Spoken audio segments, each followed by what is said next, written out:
അസ്സലാമു അലൈക്കും വറഹ്മത്തുള്ളാഹി വബറകാതുഹു. മൂന്നാം ക്ലാസ്സിലെ കഴിഞ്ഞ വർഷം 2023 നടന്ന വാർഷിക പരീക്ഷയുടെ ക്വസ്റ്റ്യൻ പേപ്പർ തജ്വീദുൽ ഖുർആനിൻ്റെ ക്വസ്റ്റ്യൻ പേപ്പറാണ് നമ്മൾ വായിച്ചു നോക്കുന്നത്. ഒന്നാമതിൽ കോളത്തിൽ ശരി അടയാളപ്പെടുത്താനുള്ളത് ഒന്ന്, സാക്കിനായ നൂനിനെ ഇഖ്ലാബ് ചെയ്തതിന് ഉദാഹരണം. സാക്കിനായ നൂനിനെ ഇഖ്ലാബ് ചെയ്തതിന് ഉദാഹരണം.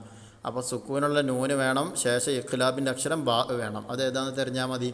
അപ്പോൾ മിൻ ബഅദി എന്നുള്ളതാണ് അവിടെ ആൻസർ. രണ്ടാമത്തേത് ചേർത്തി ഓതലാണ് നല്ലതെന്ന് സൂചിപ്പിക്കുന്നു. ചേർത്തി ഓതലാണ് നല്ലതെന്ന് സൂചിപ്പിക്കുന്നു. ആൻസർ ഈ കാണുന്ന സില എന്ന് കാണുന്നതാണ് അവിടെ ആൻസർ, ശരിയായ ആൻസർ. മൂന്നാമത്തെ സാക്കിനായ മീമിനെ ഇൽഹാർ ചെയ്തതിന് ഉദാഹരണം. സാക്കിനായ മീമാണ് നൂനല്ല. സാക്കിനായ മീമിനെ ഇൽഹാർ ചെയ്തതിന് ഉദാഹരണം. അപ്പോൾ ഏതാ? ഫഹും ഫീഹി. അവിടെ ഏറ്റവും കൂടുതൽ ശ്രദ്ധിക്കേണ്ട ഒരു ഭാഗം കൂടെയാണ് സാക്കിനായ മീമിന് ശേഷം ഫാ വരിക എന്നുള്ളത് നമ്മൾ പാഠത്തിൽ പറഞ്ഞിട്ടുണ്ട്. അപ്പോൾ സാക്കിനായ മീമിനെ ഇൽഹാർ ചെയ്തതിന് ഉദാഹരണം ഫഹും ഫീഹി എന്നുള്ളതാണ്. ഇനി അടുത്തത് ലൈലൻ ത്വീല എന്നതിലെ തൻവീനിനെ, ലൈലൻ തൻവീന് പിന്നെ ശേഷം ത്വാ ആണ് വന്നിട്ടുള്ളത്. ത്വാ എന്തിൻ്റെ അക്ഷരമാണ്? ഇഖ്ഫാ ചെയ്യണം. ഇഖ്ഫാൻ്റെ അക്ഷരമാണ് ത്വാ. അപ്പോൾ ഇഖ്ഫാ ചെയ്യണം. ഇനി അഞ്ചാമത്തെ ഇഖ്ലാബ് ചെയ്യണമെന്ന് സൂചിപ്പിക്കുന്ന ചിഹ്നം. ഇഖ്ലാബ് ചെയ്യണമെന്ന് സൂചിപ്പിക്കുന്ന ചിഹ്നം ഇഖ്ലാബിൻ്റെ പാഠത്തിൽ ഒരു ബ്രാക്കറ്റ് ഇട്ടിട്ട് ഈ മീം കൊടുത്തിട്ടുണ്ട്. അപ്പോൾ ഇതാണ് പിന്നെ ഇഖ്ലാബിൻ്റെ ചിഹ്നം എന്ന് പറയുന്നത്. ഈ ചെറിയ രൂപത്തിലുള്ള മീമാണ്. ഇനി ആറാമത്, ഈ ചിഹ്നം വേണമെങ്കിൽ നമ്മൾ പുസ്തകത്തിൽ ഓരോ ആയത്ത് ഉദാഹരണം കൊടുത്ത് ഓരോ ആയത്തിൻ്റെ അവിടെ നോക്കുമ്പോഴും അവിടെയൊക്കെ കാണാം, ഇഖ്ലാബ് വരുന്നിടത്ത് ഈ മീമിനെ കാണാം. 6, സുക്കൂനുള്ള മീമിനു ശേഷം മീമ് വന്നാൽ, സുക്കൂനുള്ള സാക്കിനായ മീമിന് ശേഷം മീമ് വന്നാൽ എന്ത് ചെയ്യണം? ഇദ്ഗാം ചെയ്യണം. സാക്കിനായ മീമിൻ്റെ വിധികൾ 3 ഇദ്ഗാം, ഇഖ്ഫാ, ഇദ്ഹാർ, ഇങ്ങനെ 3 അതിലിപ്പോൾ ഇവിടെ സാക്കിനായ മീമിന് ശേഷം മീമ് വന്നാൽ ഇദ്ഗാം ചെയ്യണം. ഇനി ഏഴാമത്തത് തെൻവീനിന് ശേഷം ഈ അക്ഷരം വന്നാൽ തെൻവീനിനെ ഇദ്ഗാമും ബിലാ ഗുന്ന ചെയ്യണം. തൻവീനിന് ശേഷം ഈ അക്ഷരം വന്നാൽ തൻവീനിന് ശേഷം ഇദ്ഗാം ബിലാ ഗുന്ന ചെയ്യണം. ഇദ്ഗാം ബിലാ ഗുന്ന അക്ഷരം പഠിച്ചവർക്ക് സിമ്പിളാണ്. ഇദ്ഗാം ബിലാ ഗുന്നൻ്റെ അക്ഷരം ഏതൊക്കെയാണ്? ലാം, റാ. അപ്പോൾ ഇവിടെ ഏതാണ്? ലാമാണ് ഇവിടെ വന്നിട്ടുള്ളത്. അതാണ് ശരിയായ ആൻസർ. ഇനി 8, ദുന്യ എന്നതിലെ നൂനിനെ എന്താ ചെയ്യേണ്ടത്? നമ്മളെ ഫസ്റ്റ് പാഠം 2ാം ഭാഗത്തിലെ ഫസ്റ്റ് പാഠത്തിൽ തന്നെ അതാണ് പറയുന്നത്. ദുന്യ, അതുപോലെ തന്നെ സിൻവാനുൻ എന്നൊക്കെ പറഞ്ഞുകൊണ്ട് ബുന്യാനുൻ, ദുന്യ എന്നൊക്കെ പറഞ്ഞിട്ട് അവിടെ പറയുന്നുണ്ട്. അതായത് ഇൽഹാർ മുത്തലക്ക്. അപ്പോൾ ഇവിടെ ദുന്യ എന്നതിലെ നൂനിനെ എന്താണ് ചെയ്യേണ്ടത്? ഇദ്ഗാം ചെയ്യണം, വെളിവാക്കണം, മറച്ചു പറയണം. ഇവിടെ എന്താ ചെയ്യേണ്ടത്? വെളിവാക്കണം എന്നുള്ളതാണ് അവിടുത്തെ ആൻസർ. ഇനി അടുത്തത് തൻവീനിനെ ഇഖ്ഫാ ചെയ്തതിന് ഉദാഹരണം. തൻവീന് വന്നിട്ടുണ്ട്, അതിനുശേഷം ഇഖ്ഫാൻ്റെ അക്ഷരമാണ് വന്നിട്ടുള്ളത്. അപ്പോൾ അത് നോക്കുക. തൻവീനാണ്, ശേഷം ഇഖ്ഫാൻ്റെ അക്ഷരം. ഇഖ്ഫാൻ്റെ 15 അക്ഷരം ഉണ്ട്, നമ്മൾ പഠിച്ചതാണല്ലോ. ജന്നാതുൻ തജ്രി, തൻവീന് ശേഷം താ വന്നു, താ ഇഖ്ഫാൻ്റെ അക്ഷരമാണ്.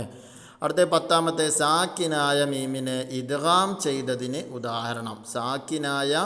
സാക്കിനായ മീമിനെ ഇദ്ഗാം ചെയ്തതിന് ഉദാഹരണം. അപ്പോൾ സാക്കിനായ മീമിന് ശേഷം മീമ് വന്നാലാണ് ഇദ്ഗാം ചെയ്യുക.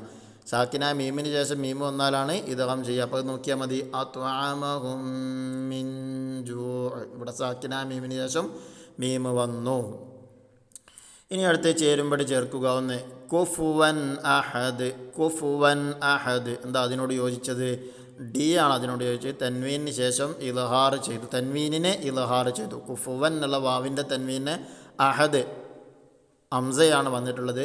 ഹംസ്, ഹ, ഐന്, ഹ, ഐന്, ഇൽഹാറിൻ്റെ അക്ഷരമാണല്ലോ, നമുക്ക് അറിയുന്നതാണ്.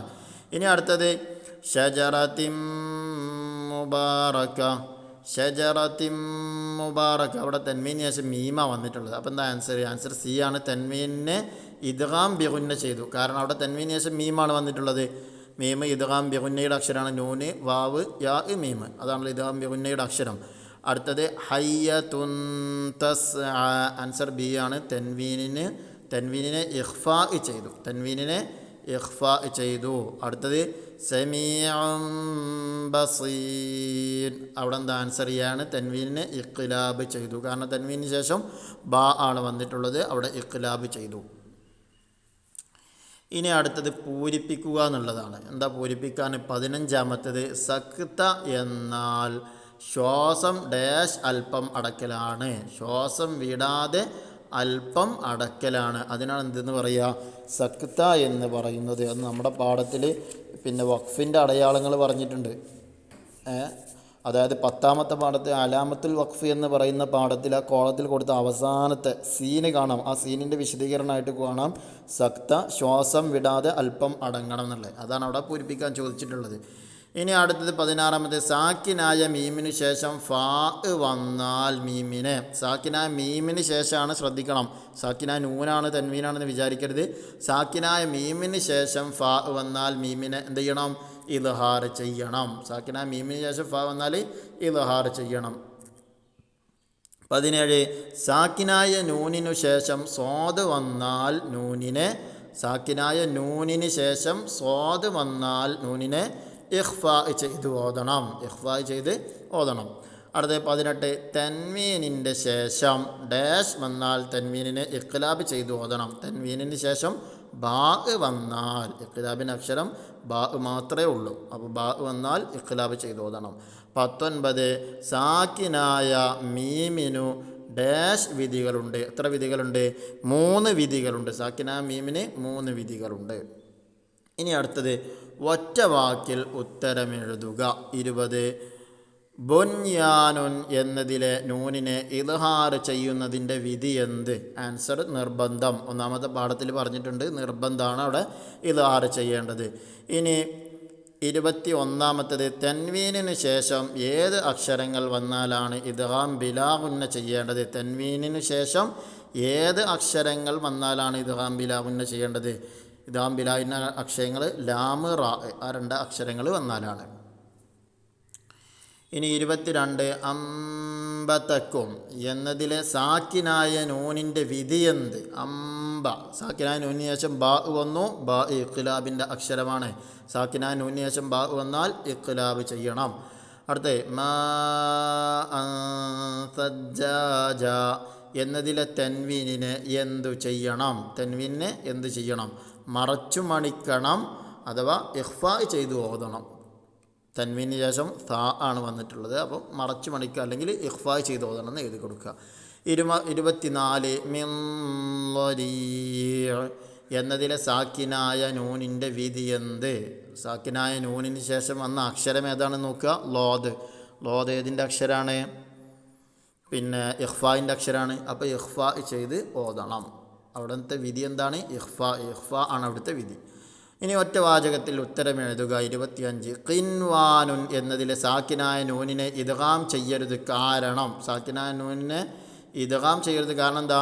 സാക്കിനായ നൂനിന് ശേഷം അതേ കലിമത്തിൽ വാവ് വന്നതുകൊണ്ട്, സാക്കിനായ നൂനിന് ശേഷം അതേ കലിമത്തിൽ വാവ് വന്നതുകൊണ്ടാണ്. അവിടെ 1-ാമത്തെ പാഠത്തിൻ്റെ ആ വിഷയം വിശദീകരിച്ചിട്ടുണ്ട്. 26 ഇഖ്ലാബ് എന്നാൽ എന്ത്? സാക്കിനായ നൂനിൻ്റെയോ തൻവീനിൻ്റെയോ ശേഷം ബാ വന്നാൽ നൂനിനെയും തൻവീനെയും മീമാക്കി ഉന്നത്ത് ചെയ്തു ഓതണം. ഇതിനാണ് ഇഖ്ലാബ് എന്ന് പറയുന്നത്. ഇനി 27-ാമത്തേത് മിർ റബ്ബിഹിം എന്നതിലെ നൂനിനെ ഉന്നത്ത് കൂടാതെ ഇദ്ഗാം ചെയ്യണം. കാരണം, മിർ റബ്ബിഹിം എന്നതിലെ നൂനിനെ ഉന്നത്ത് കൂടാതെ ഇദ്ഗാം ചെയ്യണം. അതിൻ്റെ കാരണം എന്താണ്? കാരണം ശേഷം റാ വന്നതുകൊണ്ട്, ഇദ്ഗാം ബിലാഇന്ന ഒരു അക്ഷരമാകുന്ന റാ വന്നതുകൊണ്ടാണ് ഉന്നത്തില്ലാതെ ഇദ്ഗാം ചെയ്യുന്നത്. 28 സാക്കിനായ മീമിനെ ഇഖ്ഫാ ചെയ്യണം. എപ്പോൾ? സാക്കിനായ മീമിനെ കേട്ടോ, നൂനല്ല, ശ്രദ്ധിക്കണം. സാക്കിനായ മീമിനെ ഇഖ്ഫാ ചെയ്യണം എപ്പോൾ? ആൻസർ ശേഷം ബാ വന്നാൽ. ഏതൊരു ക്വസ്റ്റ്യൻ നോക്കുകയാണെങ്കിലും കൃത്യമായിട്ട് വായിച്ച് മനസ്സിലാക്കിയതിന് ശേഷം മാത്രമേ ആൻസർ ചെയ്യാൻ പാടുള്ളൂ. ഒറ്റയടിക്ക് മനസ്സിലായത് എഴുതി വെച്ചിട്ടുണ്ടെങ്കിൽ ഒരു പക്ഷേ അത് തെറ്റിപ്പോകും. അപ്പോൾ ആ കാര്യം പ്രത്യേകം ശ്രദ്ധിക്കണം. അടുത്ത 5 വരിയിൽ കുറയാതെ ഉപന്യസിക്കുക. 29 അൽ ഹംസത്തു ബഅദ സുക്കൂൻ, സുക്കൂനിന് ശേഷമുള്ള ഹംസ. നമ്മുടെ പാഠത്തിൽ പിന്നെ 19-ാമത്തെ പാഠമായിട്ട് പറഞ്ഞിട്ട് അൽ ഹംസത്തു ബഅദ സുക്കൂൻ എന്ന് പറയുന്ന 9-ാമത്തെ പാഠത്തിലെ ഫസ്റ്റ് പാരഗ്രാഫാണ് ആ വിഷയത്തെക്കുറിച്ച് പറയുന്നത്. അത് അവിടേക്ക് എഴുതി കൊടുക്കുക. അത് കൃത്യമായിട്ട് പഠിച്ചു വെച്ചാൽ മതി. സുക്കൂനുള്ള അക്ഷരങ്ങൾക്ക് ശേഷമുള്ള ഹംസകളെ ശ്രദ്ധയോടെ പാരായണം ചെയ്യണം. ഇല്ലെങ്കിൽ ഹംസ നഷ്ടപ്പെടുകയും സുക്കൂനുള്ള അക്ഷരത്തിന് ഷദ് വരികയും ചെയ്യും. ഇത് വലിയ തെറ്റാണ്. അതാണ് ആ പാഠത്തിൽ പറഞ്ഞിട്ടുള്ളത്. ഇൻഷാ അല്ലാഹ്. അപ്പോൾ 2023 വന്ന ക്വസ്റ്റ്യൻ പേപ്പർ നമ്മൾ വായിച്ചു കഴിഞ്ഞു. അല്ലാഹു സുബ്ഹാനഹു വ തആല നമുക്കെല്ലാവർക്കും ഉന്നതമായ വിജയം അല്ലാഹു നൽകുമാറാകട്ടെ. ആമീൻ. അസ്സലാമു അലൈക്കും വറഹ്മത്തുള്ളാഹി വബറകാതുഹു.